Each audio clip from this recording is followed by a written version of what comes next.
Mais est-ce que tu as remarqué une évolution dans ta manière de réagir aux critiques et aux injustices? Oui, la colère, c'était parce que c'était hors de moi. Les valeurs qu'on a bafouées, pour moi, c'était incommensurable. Et là, à l'heure actuelle, ça me permet, l'accompagnement, là, d'avoir une gymnastique sur comment réagir en fonction de la situation. Qu'est-ce qu'il faut dire, d'être plutôt calme. Et maintenant, en intervention, on m'appelle le psy. Je suis celui qui est le plus patient. Donc, très souvent, dès qu'il y a de la parole ou une complexité, en tout cas, à mettre en place au niveau dialogue, c'est souvent moi qui vais au charbon de ce côté-là. Mettons une personne qui vous critique. Ce que j'ai compris, c'est prendre conscience que ce que les autres essayent de nous dire, c'est pas forcément ce que nous on reflète, mais c'est ce sur quoi eux devraient travailler. La plus grande fierté au final, c'est justement de retrouver un peu de soi-même, hein, c'est surtout ça, de pas être une personne fantôme qui fait que acte de présence. Si un autre pompier ou quelqu'un qui vit des tensions au travail te demandait ton avis sur cet accompagnement, qu'est-ce que tu lui dirais? Je dirais vas-y fonce. Si cette personne-là vraiment a essayé beaucoup de choses, je dirais que oui, il faut qu'il essaye l'accompagnement parce que. Est-ce que tu peux quand même te présenter brièvement ce que tu fais dans la vie, quel âge tu as, quelle était ta situation avant de rejoindre l'accompagnement? Du coup, je m'appelle Baptiste Turquin. Je suis à l'heure actuelle, je suis sapeur-pompier. Alors professionnel pour certains le diront ou contractuel. Je suis pas encore officiellement fonctionnaire de la fonction publique, non territoriale si on veut plus précisément. Je suis pas resté très longtemps à la brigade. J'ai fait juste 1 an et demi à la brigade. Voilà, c'est une expérience qui a été bonne à prendre, avec ses points positifs et négatifs comme tout. Elle m'a apporté certaines choses. Et de base, mon métier d'origine, avant d'être à la brigade et que j'ai effectué entre le métier que je fais à l'heure actuelle et la brigade, du coup, c'est préparateur physique et sauveteur. Je suis toujours sauveteur et préparateur physique à côté. Voilà, je fais ça un peu moins souvent, mais c'est toujours ma double casquette. Qu'est-ce que je peux dire? J'ai 28 ans. Je suis d'origine de la Normandie. Enfin, Picardie, né en Picardie, et je vis à l'heure actuelle en Normandie, Haute-Normandie, précisément. Voilà, je passe énormément ma vie autour de l'eau, le milieu marin, la mer. Voilà, étant sauveteur en mer à la SNSM aussi à côté. Voilà, donc puis diverses autres qualifications dans les domaines. Ok, très bien, très bien. Je te remercie pour le partage. C'est très clair. Quand tu as commencé l'accompagnement, dans quel état d'esprit tu étais? L'état d'esprit que j'ai fait avant de commencer l'accompagnement, alors déjà, je suis autodidacte aussi énormément du coup sur ce que je fais sur beaucoup de choses.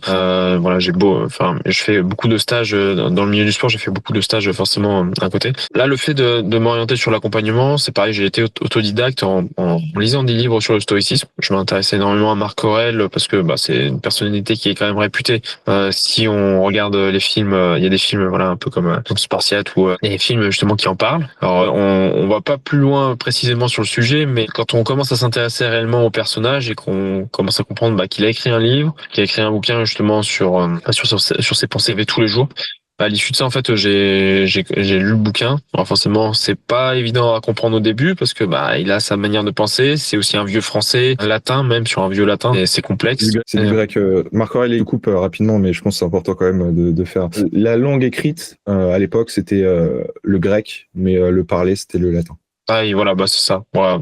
Tu vois, j'avais plus la référence si c'était l'un ou l'autre, mais écoute, c'est bien de le préciser. Donc, du coup, à l'issue de ça, en m'intéressant par le biais du stoïcisme, ça a permis justement de se remettre en question sur certaines choses. S'il y avait des choses que j'appliquais sans forcément connaître plus précisément le stoïcisme. Et là, à l'heure actuelle, avant le suivi, j'étais plutôt dans une vision des choses un peu confuse, si je peux dire, mais aussi dans le sens où j'étais pas confiant sur ce que j'appliquais. Pour moi, j'étais pas sûr que ce que j'appliquais c'était si j'étais dans la bonne direction, dans la bonne voie, parce que autodidacte. Et c'est aussi simple que ça. C'est vrai que je posais très peu de questions sur aux autres pour me dire si ce que je faisais c'était bien ou pas. Et selon certaines personnes, d'autres vous diront oui, ce que tu fais c'est super, et d'autres vous diront non, c'est nul à chier. C'est difficile. C'est d'essayer d'avoir au moins quelqu'un qui était dans le domaine surtout et qui avait pratiqué déjà aussi lui-même, qui lit souvent forcément dans ces domaines-là. Automatiquement, c'est forcément important et qui les applique. Surtout ça, il faut prendre conscience que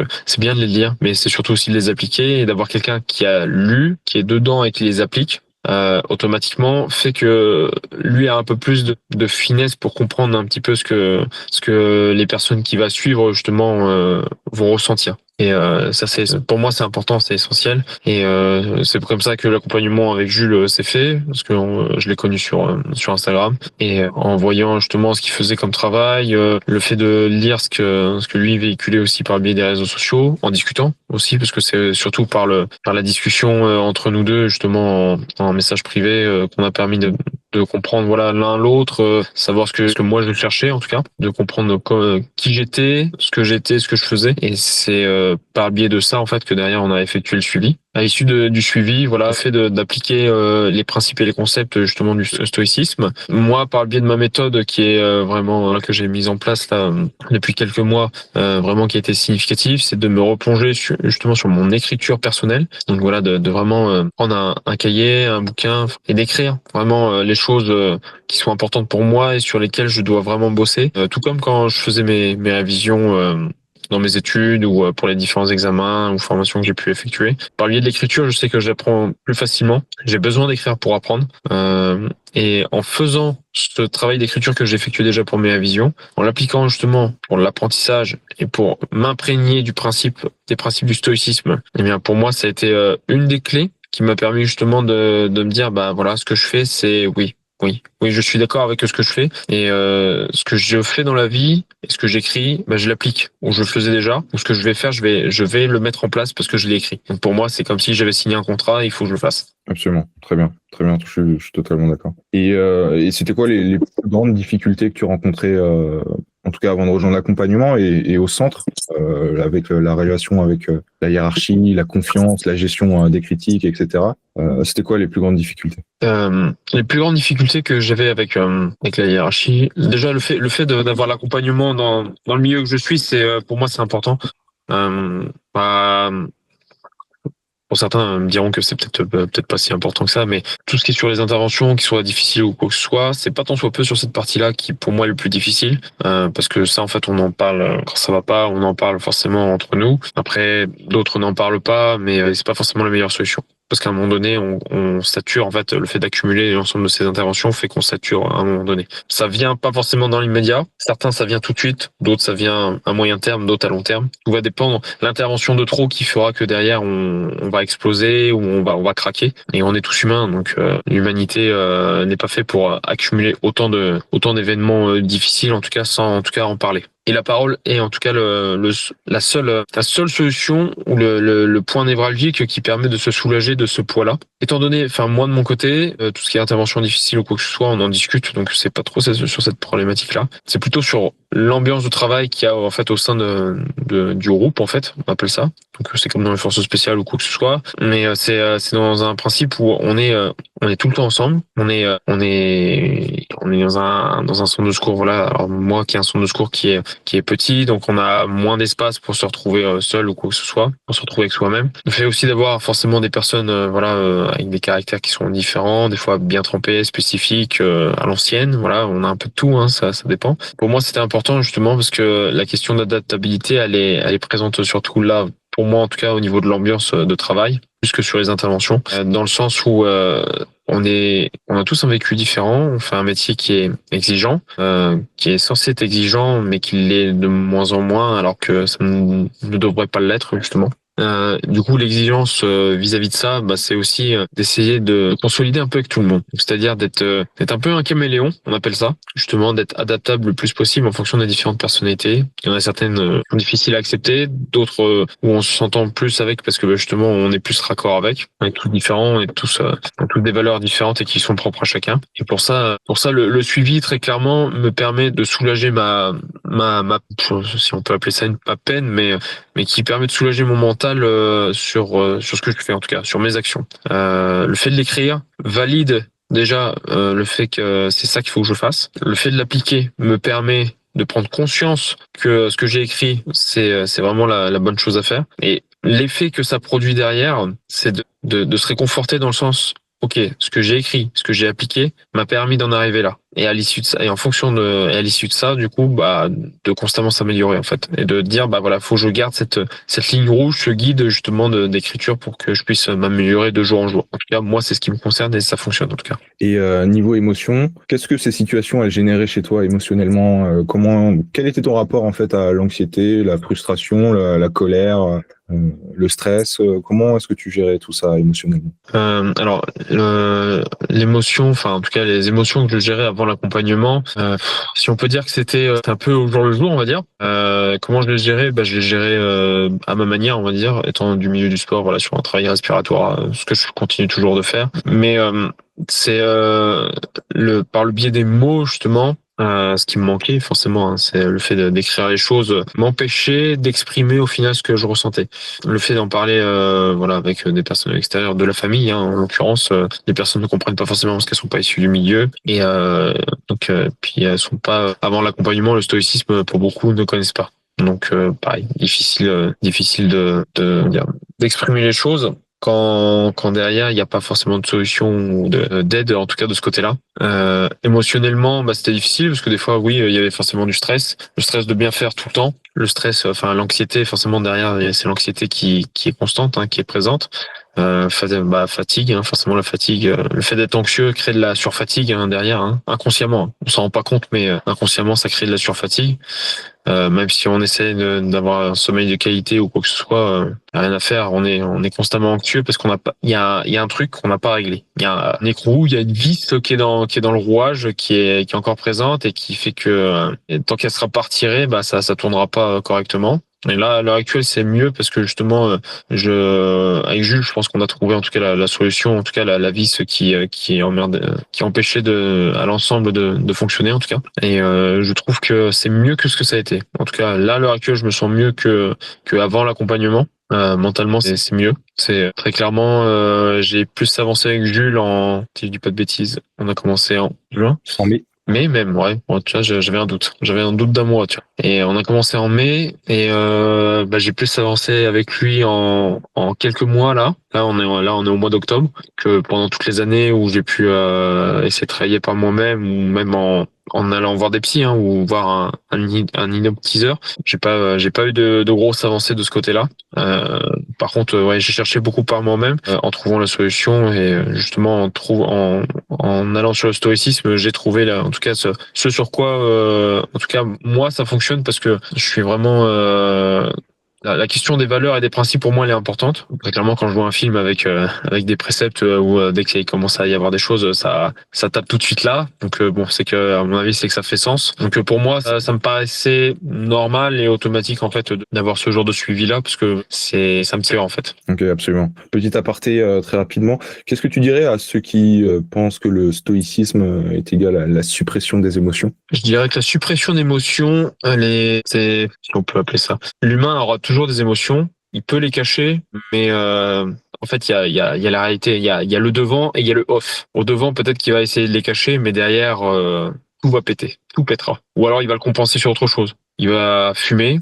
il va boire de l'alcool, moi dans mon cas, c'était le surmenage au niveau du sport, le surmenage dans aider les autres. Tout le temps. J'étais constamment là-dedans. Alors c'est une bonne chose, il faut le faire, mais toujours à une échelle forcément correcte. Mais pour moi, en fait, je m'engouffrais là-dedans. Je faisais du sport, mais c'était pas du sport santé que je faisais. À l'heure actuelle, je fais toujours du sport performance, mais c'était à outrance. C'était pour me décharger, pour clairement me décharger de tout ce que j'avais. Il fallait que je bouge constamment. J'avais pas le choix. Là, à l'heure actuelle, je me suis un peu assagi justement parce que je sais mettre des mots maintenant sur ce sur quoi je ressens. Je parle plus que ça ne l'a été il fut un temps. Et j'arrive plus facilement à me libérer de certaines choses. Par le biais de Jules, il faut aussi le dire, voilà, le fait d'avoir quelqu'un qui n'est pas forcément issu du cercle familial ou amical d'origine, de base, d'avoir quelqu'un qui comprend les choses que nous on essaye de véhiculer justement parce que du coup moi je comprends les principes du coup qu'il met en place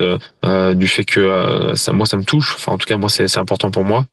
Donc automatiquement c'est plus facile de se libérer au niveau de la parole et derrière d'avoir des solutions sans jugement, parce que ça c'est important, sans jugement dans un premier temps, d'être à l'écoute, de comprendre pourquoi la personne ne va pas pour certaines raisons et après d'affiner, de peaufiner en fait ce sur quoi il a besoin. Et là ça fait tout son sens derrière. Absolument, c'est l'idée, hein, évidemment. Tu l'as très bien dit. Et est-ce qu'il y a eu un moment précis où tu t'es dit, ok, là, faut que je fasse quelque chose, que je prenne du recul? Avant l'accompagnement, là, quand tu évoques cette question-là, avant l'accompagnement, quand je me suis posé cette question-là, alors déjà là, du coup, j'étais déjà rentré en tant que contractuel pompier pro contractuel, parce que pourquoi? En fait, je m'étais posé, ouais, c'est revenu en fait avec Enfin, c'est avec mon passé que j'ai eu à l'armée, hein, c'est un peu une cicatrice en fait qui s'est réouverte, qui n'a pas été soignée, Alors il y a des cicatrices qui sont physiques, mais il y a des cicatrices qui existent aussi au niveau émotionnel, au niveau psychologique, psychique. C'est des choses où en fait c'est un ensemble de petites choses. C'est vous savez des paroles, des mots, des situations, un lieu similaire à ce que vous avez connu, une ambiance, une manière d'être, une manière de faire. Quand vous mettez ça tout bout à bout, comment dire, ça réveille certaines choses et du coup ça crée des blocages. C'est des automatismes en fait. Le corps se souvient de toutes ces choses-là et du coup il se remet dans ce fonctionnement, dans le fonctionnement ce jour-là parce que c'était un mode survie. Hein, c'est un mode survie qu'il faut se dire. Ou une situation qu'on connaît et du coup on réapplique en fait ce mode-là pour justement se protéger en fait de toutes ces agressions, qu'elles soient physiques ou psychologiques. À l'issue de ça, quand je me suis quand le fait de revenir dans un centre de secours, même s'il y a des volontaires, là en l'occurrence c'est que c'est plus à l'armée, le fait d'avoir beaucoup d'anciens du régiment dans lequel j'ai été dans le même centre de secours avec les mêmes expressions, les mêmes manières d'être, le fonctionnement de certaines choses, les phrases qui peuvent être blessantes. Il y a des phrases qui peuvent être blessantes, les phrases typiques, les expressions, voilà, un ensemble de choses. Donc automatiquement, par le biais de ça, du coup, moi, je me suis dit, je veux pas revivre ce que j'ai vécu et je veux surtout pas réavoir la situation que malheureusement il s'est passé. Elle n'a pas lieu d'être expliquée là, mais ça a été en tout cas ça a été très difficile pour moi mentalement de partir de ce régiment. Et là, à l'heure actuelle, je ne voulais pas que cette situation se reproduise, même si ça me concernait pas. Ce qui s'est passé en fait n'était pas issu de mon propre chef, c'était issu d'autres personnes. Mais là, en l'occurrence, je voulais pas me retrouver à être prisonnier de cette cicatrice qui m'a créé, on peut pas appeler ça un stress post-traumatique, mais en tout cas une anxiété, en tout cas à cause de ce style de personne, de cet environnement. Quand j'ai ressenti ça, déjà dans un premier temps par le biais de ma formation initiale, parce que j'avais mes formateurs, il y en avait 2-3 qui étaient issus du régiment. On a discuté tout ça, le fait d'en parler, tout ça m'avait déjà soulagé un petit peu. Mais le fait de prendre l'accompagnement, donc de faire l'accompagnement avec Jules, justement, c'était justement de se libérer de ça en fait. Pour moi, était vraiment très important parce que j'avais des blocages. Alors que de base, dans mon métier en tant que préparateur physique ou sauveteur, je l'avais pas. J'avais pas ces blocages-là parce que j'étais pas confronté à la situation à laquelle j'ai eu justement cette fracture. Et le fait là d'être retourné dans un milieu qui ressemble, même si ça y ressemble pas 100% parce que c'est pas l'armée, mais de se retrouver dans une ambiance avec des personnes qui ont été issues du milieu et qui essayent de retransposer un peu cette ambiance-là dans le milieu du travail, fait qu'automatiquement ça a réveillé quelque chose. Et le fait de faire cet accompagnement avec Jules, justement, ça me permet de me soulager mentalement et de passer à autre chose justement pour passer au-dessus de cette fracture. La supprimer, c'est difficile à dire parce qu'on peut pas la supprimer, mais on peut vivre avec. C'est surtout ça. Vivre avec sans qu'elle nous handicape. Et justement, qu'est-ce qui t'a donné confiance dans cette approche basée sur le stoïcisme? La confiance que ça m'a apporté, c'est que déjà, c'est des principes et des concepts qui ont été appliqués déjà depuis des siècles et des siècles. Dans un premier temps, c'est pas venu là par hasard. Comme on dit, ils ont pas là aujourd'hui, on n'invente pas l'eau chaude. Hein. C'est des choses qui existent, donc qui ont été appliquées, qui ont été mises en place et qui ont fait leurs preuves. Parce que justement, dans des situations qui sont bien plus complexes, dans des situations où la guerre était bien plus présente. En tout cas dans les différents pays, qu'à l'heure actuelle maintenant c'est vraiment localisé à certains pays. Là c'était vraiment appliqué, Puis avant la conquête de chaque territoire, c'était pour montrer le pouvoir. Mais en l'occurrence, que ce soit la défaite ou la victoire, de toute façon on apprenait des choses. Et le fait d'avoir écrit ces préceptes, ces principes en fonction des situations qui ont été rencontrées, ont permis justement de donner déjà une vision des choses d'une certaine manière. Et justement de donner un modèle en fait de vie et de comment est-ce qu'il faut réagir. Ok, on est peut-être plus dans les mêmes époques, c'est plus moderne qu'auparavant, mais le principe de la parole reste le même. Il est resté le même. Ce qui a juste changé en fait, c'est ce qui est autour de ça. C'est la modernisation au niveau des outils, ou sur la modernisation en fait sur l'environnement, mais pas sur la parole. La parole en elle-même, elle a pas plus changé que ça. Ce qui a juste changé, c'est peut-être la perte du vocabulaire. Oui. Le vocabulaire était un peu différent ou est un peu moins soutenu que ça l'a été auparavant, voire même des fois c'est plutôt en acronyme qu'on parle maintenant en mots complexes, mais c'est ce qui fait la différence. Ce qui fait la différence à l'heure actuelle, c'est quelqu'un qui est capable de s'exprimer correctement avec des principes et des valeurs, restera toujours quelqu'un de plus ou moins apprécié, tout dépend aussi de ce que les autres vont dire, mais au moins en tout cas d'être en phase avec soi-même, je dirais. Absolument, je te remercie. Maintenant, on va un peu plus se centrer sur l'expérience dans le programme, dans l'accompagnement. Qu'est-ce qui t'a le plus marqué dans les premières semaines du programme? Qu'est-ce qui m'a le plus marqué? Dans les premières semaines, ce qui m'a le plus marqué, c'est de dire qu'il y avait quand même beaucoup de choses. Il y avait des choses que je maîtrisais, mais dont j'étais pas conscient. Enfin, des choses que je maîtrisais. Je m'entends bien là, hein, que je maîtrisais, que je faisais inconsciemment, mais que je me rendais pas compte que c'était bien ce que je faisais. Il y a forcément d'autres choses, des choses sur lesquelles j'ai dû travailler. C'était pas forcément dans le sens où ça faisait du mal aux autres, mais c'était plutôt envers moi-même, parce que en fait, peut-être que je me respectais pas suffisamment assez, je m'aimais pas assez justement, parce que je me rendais pas compte en fait que ce que je faisais, c'était plutôt positif.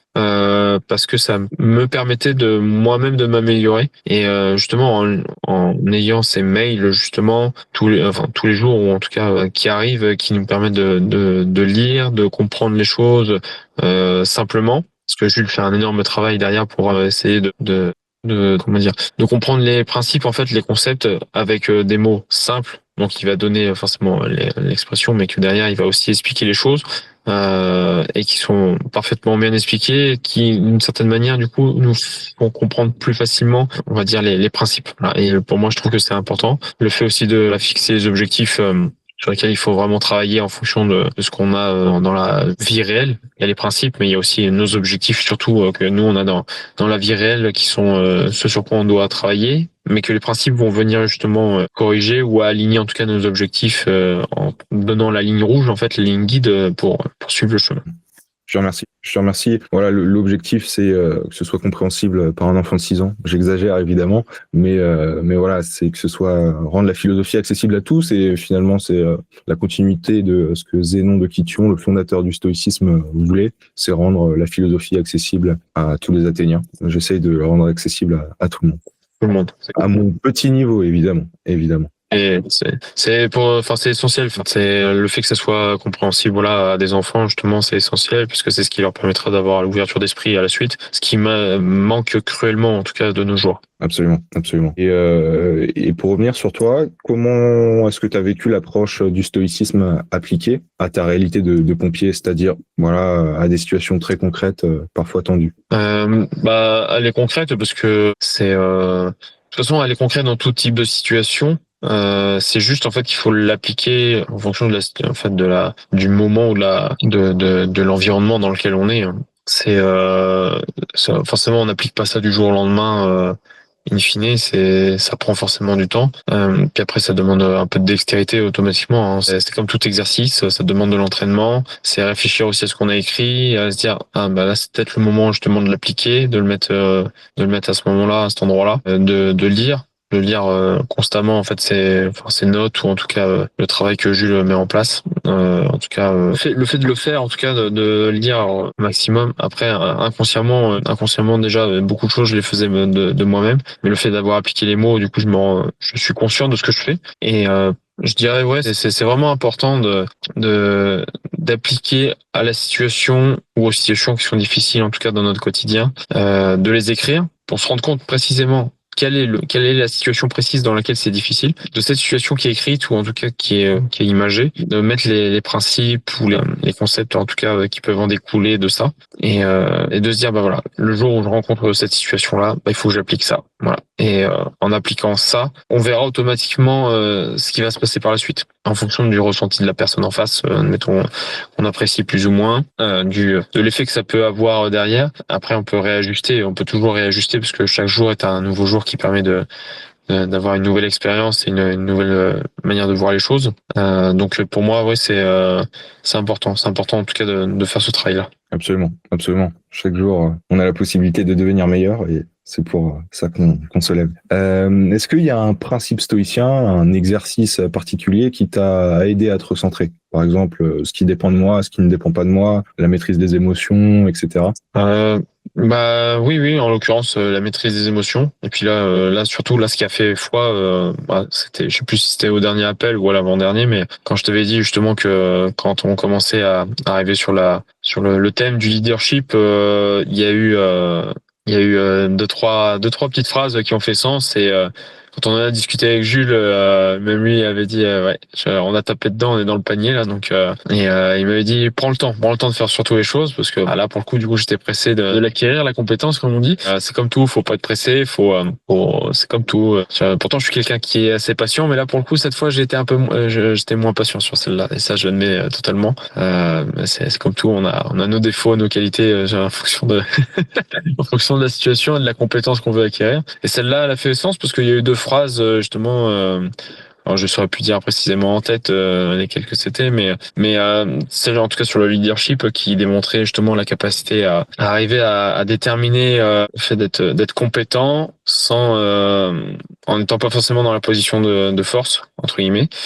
Et c'est le fameux leadership qu'il y avait à avoir, c'est d'être leader sans l'être officiellement sur le papier. C'était plutôt dans ce sens-là. Euh, Ce qui est pas évident parce que c'est une chose que j'ai toujours eu du mal à mettre en place. En l'occurrence, c'est difficile d'être leader quand on n'a pas le poste de leader. En tout cas sur le papier ou dans la fonction. Il est difficile à prendre parce que c'est pour certains ça pourrait être c'est vu comme de l'égocentrisme ou de surdéveloppé, un ego surdimensionné, etc. Enfin, ça, c'est vraiment dans ces domaines-là. Je dis pas que j'arrive encore à le faire à l'heure actuelle. On travaille dessus. Je travaille fort dessus. Mais il y a encore de l'amélioration en tout cas de ce côté-là. Et ça a été plus simple quand j'étais à mon compte parce que j'étais mon propre patron. Donc les clients que j'avais, c'était entre guillemets ceux qui disaient si je faisais bien mon travail ou pas. Bon, jusqu'à maintenant, personne s'en plaignait et tout le monde était content. Je soignais tout le monde, donc pas trop embêté de ce côté-là. Mais là, du coup, on est sur un autre cas de figure, dans un autre métier, une autre situation. Là, je suis au plus bas de l'échelle. J'ai beaucoup de personnes qui sont au-dessus de moi. Et donc là, du coup, le cas de figure est bien différent. Et donc automatiquement, prendre du leader ou du leadership alors qu'on n'a pas la fonction ni le nombre d'années d'expérience dans le métier, c'est plus difficile. C'est plus difficile. Et il faut arriver à mettre en place le leadership au bon moment, ou en tout cas au moment en tout cas qui est le plus opportun. Et c'est là où c'est toute la difficulté et la gymnastique qu'il faut travailler. Absolument. Et est-ce que tu as remarqué une évolution dans ta manière de réagir aux critiques et aux injustices? Ma manière de réagir, je dirais oui. Alors moins dans le passif, mais pas trop non plus dans l'actif, dans le sens colère ou commencer à vraiment être méchant. Ce qui a été à une certaine période, les deux, je les ai déjà fait, hein, que ce soit trop dans le passif ou que ce soit trop dans la colère. Les deux ont déjà été faits, je les ai déjà eus dans ma vie. Ni l'un ni l'autre, je les apprécie, mais c'est parce que je savais pas comment réagir à ces moments-là en tout cas. La colère, c'était parce que c'était hors de moi. Les valeurs qu'on a bafouées, pour moi c'était incommensurable. Enfin, ça devait même jamais dû exister. Du coup, la colère, du coup, elle est arrivée à ce moment-là. Le passif. Alors, je suis pas du genre à être passif, mais ça, oui, ça a dû m'arriver, je pense, une ou deux fois mais c'est parce que je savais vraiment pas quoi faire. Mais alors vraiment parce que j'avais aucune solution. Ou alors j'ai appliqué un truc, mais j'en étais pas satisfait. Mais du coup, j'étais pas complètement dans le passif. J'ai quand même agi dans le sens. Donc, et là, à l'heure actuelle, ça me permet l'accompagnement là, en l'occurrence, d'avoir, on en revient toujours au même principe, hein, mais les principes, les concepts, du stoïcisme m'ont apporté. En tout cas, une gymnastique sur comment réagir en fonction de la situation, qu'est-ce qu'il faut dire. Enfin, après, c'est toujours propre à chacun, mais en tout cas, d'être plutôt calme déjà dans un premier temps, d'être posé et de se dire, bon voilà, la situation telle qu'elle est donnée là à l'heure actuelle, voilà, la personne, qu'est-ce qu'elle fait en face de vous? Est-ce qu'elle est plutôt en train de jouer avec vous ou est-ce qu'elle est plutôt en train de justement de plutôt d'être sérieux, enfin voilà, en fonction des émotions qui vont être transmises. En fait, derrière, il faut aussi s'adapter à l'émotion et derrière de donner un discours en fait qui soit adapté à ce que la personne en face essaye de véhiculer aussi. C'est s'adapter à son public au final. Ok, je te remercie. Comment tu décrirais la façon dont tu as été accompagné en termes de suivi, écoute, le rythme? Eh bien, je dirais que le suivi, justement, était le suivi. Enfin, je suis toujours en suivi à l'heure actuelle. Hein, ça, là-dessus, on est toujours en contact avec Jules. Hein, on est toujours dans le suivi pour poursuivre le travail. Je dirais que le suivi, justement, pour moi est adapté dans le sens où c'est pas tous les jours ni toutes les semaines. C'est voilà, on a un rendez-vous toutes les 2 semaines et c'est très bien parce que ça permet d'avoir suffisamment de recul en fait au niveau de l'ensemble des situations qu'on peut avoir sur 2 semaines. Ça permet aussi de soi-même de se laisser le temps de réfléchir, de faire le travail aussi sur soi-même, et de prendre le temps d'écrire les choses, de pas, enfin c'est pas non plus, enfin c'est Jules, c'est pas comme une maman non plus, hein, c'est pas d'être là constamment derrière le dos de tout le monde parce qu'il y a quand même le travail à soi-même à faire, mais c'est surtout une aide dans le sens de se dire voilà ce qu'on a écrit, le fait de discuter, de remettre en situation, enfin les différentes situations qui se sont passées durant ces 2 semaines-là. En tout cas nous c'est le cas entre nous. Après je sais pas si c'est la même chose avec les autres, mais en tout cas ça fonctionne comme ça. Et que en parlant des différentes situations qui se sont passées sur les 2 semaines, de se dire bah voilà quels sont les principes que tu as mis en place et quels sont ceux que tu n'as pas pu mettre en place ou ceux que tu devrais mettre. Et comment dire, et à la fin de l'entretien qu'on fait en fait toutes les 2 semaines, on fait un récapitulatif. Qu'est-ce qu'il faut mettre en place sur les 2 semaines qui vont venir.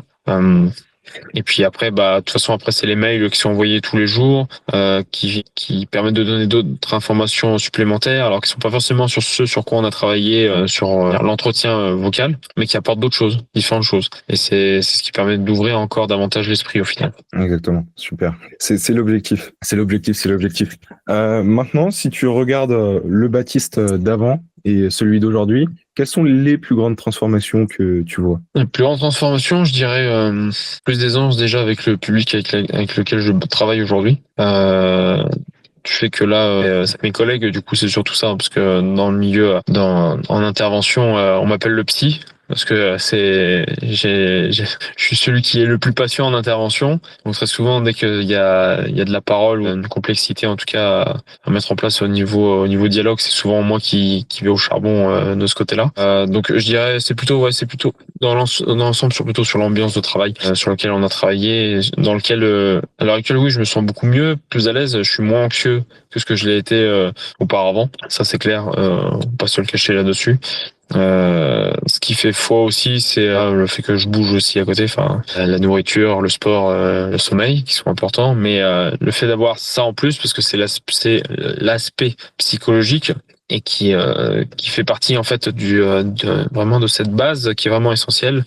Parce que bah dans le milieu du sport nous on en parle, hein, mais la prépa mentale est souvent évoquée en dernier lieu, mais c'est un des points gâchettes, on appelle ça, qui permet justement d'améliorer la performance de la personne derrière. En l'occurrence le point gâchette là, moi de mon côté en tout cas c'est vraiment ça. Parce que le reste était déjà appliqué et vraiment sur la partie psychologique je trouvais pas, et très clairement là le fait d'avoir le suivi avec Jules justement me permet d'améliorer ces choses-là en tout cas.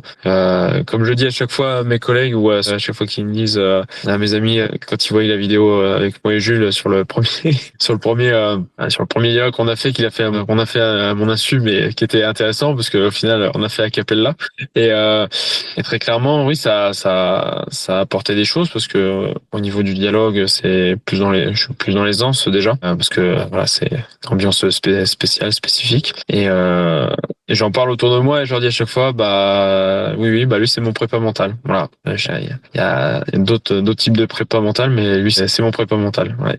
Trop bien, top. Et ok, je ne savais pas. Et sur le plan chacun a son insu. Tu m'as pris mon insu, je te prends attention.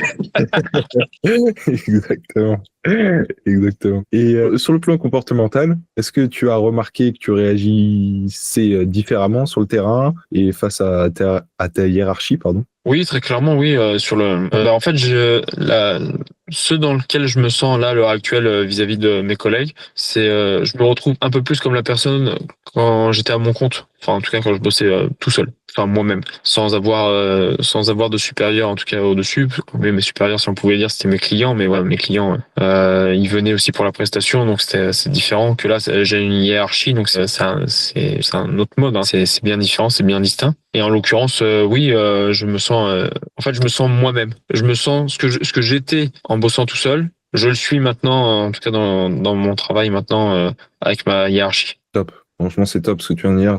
Ça y ressemble. On s'y rapproche de plus en plus, mais je sais que, de toute façon, quoi qu'il arrive, voilà, le travail que je fais avec Jules là pour le moment est encore essentiel pour vraiment rester comme ça, parce que ça prend du temps. C'est pas quelque chose d'anodin. C'est comme on l'expliquait justement.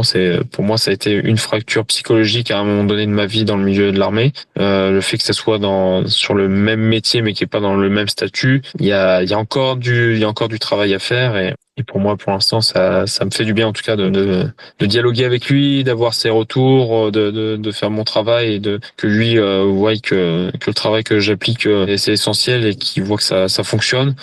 Et surtout que je sois sur la ligne rouge en fait, vraiment sur la ligne guide qui permet de vraiment avoir ce travail positif en tout cas mentalement. Stop. Top. Tu as un peu anticipé ma prochaine question. C'était, voilà, quelle est ta plus grande fierté depuis le début de l'accompagnement? La plus grande fierté au final, c'est justement de retrouver un peu de soi-même, hein, c'est surtout ça, de pas être une personne fantôme qui fait que acte de présence et où il n'y a pas de dialogue au final. Et c'est pas moi-même. C'est comme tout être humain, on est censé dialoguer, plus ou moins à une certaine échelle, parce que certains communiquent plus que d'autres. Mais je sais que moi déjà de base dans mon métier, ce que je faisais auparavant, je communiquais énormément avec les gens, parce que on a beaucoup de retours, les suivis. Que ce soit en présentiel ou à distance, on discute tout le temps, donc automatiquement, pour moi, ça c'est important. Et c'est vrai que le fait de le retrouver un peu plus là dans mon travail que je fais là à l'heure actuelle, c'est essentiel au final, c'est essentiel. Mais pour moi, je suis content de travailler sur cette fracture là parce que pour moi, c'est pas une solution. Pour moi, je pense que le fait d'avoir travaillé à mon compte, cette partie-là, en fait, elle a été cachée. Je me rendais pas compte parce que je me sentais très très bien dans ce que je faisais. Et le fait qu'elle soit réveillée par justement ce qu'on a expliqué là, par tout ce qu'on a dit auparavant, me permet vraiment de travailler du coup sur le point sur lequel c'était enfoui en fait. Et c'est par le fait de faire une pseudo reconversion, on peut dire, parce que j'ai toujours été dans le milieu, dans le milieu. Le fait de faire cette pseudo reconversion, le fait d'être confronté à ça, du coup, au final, c'est bien parce que c'est travailler sur soi-même. C'est comment dire, débloquer un rouage qui a pas été qui n'était plus actif ou en tout cas c'était nécessaire. D'accord. Et si tu continues sur cette lancée, où tu te vois dans 3-6 mois personnellement et professionnellement? Professionnellement, j'espère, en tout cas, j'aspire à être officiellement le concours. J'aspire à plus de sérénité, forcément toujours au niveau mental, psychologique. Et c'est vraiment le but. Le but, c'est vraiment d'avoir la plus grande sérénité psychologique pour se persuader que on peut y arriver justement, que tout ne se fait pas par les fondements de base classiques, hein, mais que les fondements du stoïcisme justement, vraiment de cette du mental en fait, de la vision des choses, du mindset, si on veut parler un peu plus anglais, c'est vraiment sur vraiment là-dessus, sur cette partie-là qu'il faut vraiment travailler, qui est essentiel, parce que sans ça en fait on n'avance pas dans grand-chose à côté, hein. C'est vraiment difficile. On a ces blocages en fait qui sont constamment en train de nous empêcher d'agir. Et c'est une prison, c'est une grosse prison. Je me dis, il y a des gens qui sont en prison physique, dans des vraies prisons physiques qui sont pas forcément coupables de ce qu'ils ont fait, mais malgré ça, il y a eu des bouquins, hein, des livres, hein, comme quoi certaines personnes ont été emprisonnées à leur insu, mais on peut le prendre déjà au cas de la Seconde Guerre mondiale, hein. Et les gars ont réussi à se sortir de cette prison physique justement par le biais de la lecture et de ces principes. Donc ça démontre que juste par le biais de ça, c'est très très fort. Que mentalement, même si on est en prison physiquement, mentalement on l'est pas, parce que par le biais de la lecture ou en tout cas de la compréhension de ces principes-là, on se libère de beaucoup de choses, mais de beaucoup de barrières psychologiques, et très clairement c'est ce qui fait avancer dans la vie. C'est clair. Je veux même rien rajouter à ça parce que t'as tout dit. Franchement, c'est totalement ça. On s'en rend pas compte, et puis voilà. Enfin, bref. Maintenant, qu'est-ce qui te semble plus atteignable qu'avant? Ce qui me semble plus atteignable qu'auparavant, c'est les discussions qui sont un peu plus simples déjà avec mes chefs de garde déjà. J'arrive plus facilement à communiquer avec eux, à moins à bafouiller ou à se dire je suis en train de les déranger ou quoi que ce soit. Ça c'était un peu plus difficile au début parce que ça dans le milieu de l'armée c'était eux qui nous parlaient et pas nous on leur parlait. Donc déjà forcément on n'est pas dans un concept on va dire de proximité on va dire psychologique et au niveau communication c'est pas oufissime, c'est pas top quoi. Donc là justement il fallait que je me persuade que j'étais plus là où j'étais enfin là où j'ai été en tout cas et que malgré de toute façon tout en restant correct et soi-même en ayant du respect pour les autres y a aucune raison que ça dérange. Ok. Maintenant, on va un peu plus. Si un autre pompier ou quelqu'un qui vit des tensions au travail te demandait ton avis sur cet accompagnement, qu'est-ce que tu lui dirais? Je dirais vas-y fonce. Je lui dirais non, mais pour parler plus sérieusement, je dirais très clairement si cette personne-là vraiment a essayé beaucoup de choses, je lui dirais que oui, il faut qu'il essaye l'accompagnement parce que c'est qu'ils connaissent ou qu'ils connaissent pas de toute façon. Jules, de toute façon, apportera la pédagogie nécessaire pour que cette personne puisse comprendre les choses. De toute façon, dès les premiers mails, on comprend très facilement, même pour une personne qui n'est pas, qui n'a jamais lu, le principe du stoïcisme, etc. Tout est expliqué vraiment très simplement et avec pédagogie. Et comme il dit, un enfant de 6 ans peut très bien comprendre les choses. Très clairement, non. Je conseillerais l'accompagnement parce que pour moi c'est comme je le dis ça fait que depuis mai justement qu'on est en accompagnement et très clairement pour moi ça m'a débloqué plus de choses que ce que je n'ai pu faire avec des psychologues oui on peut discuter avec des amis c'est une chose mais ça fait pas tout. Ça fait pas tout parce que justement les amis ont tous vécu des situations différentes, des choses différentes, réagissent de manière différente parce que ils sont pas nous-mêmes, ils sont pas nous non plus, donc forcément on n'a pas la même façon de fonctionner. Et puis très clairement, moi en tout cas ça a fonctionné. Je vois pas pourquoi ça fonctionnerait pas pour d'autres non plus, puisqu'au final il y a le suivi, que ce soit par le biais des mails, voilà avec l'explication des principes et tout ça, les bouquins qui sont conseillés à lire, le fait de faire les vocaux justement voilà toutes les 2 semaines, sa disponibilité aussi quand on veut lui écrire quelque chose, même s'il répond pas dans l'immédiat, c'est ce qui est tout à fait normal. Il répond quoi qu'il arrive.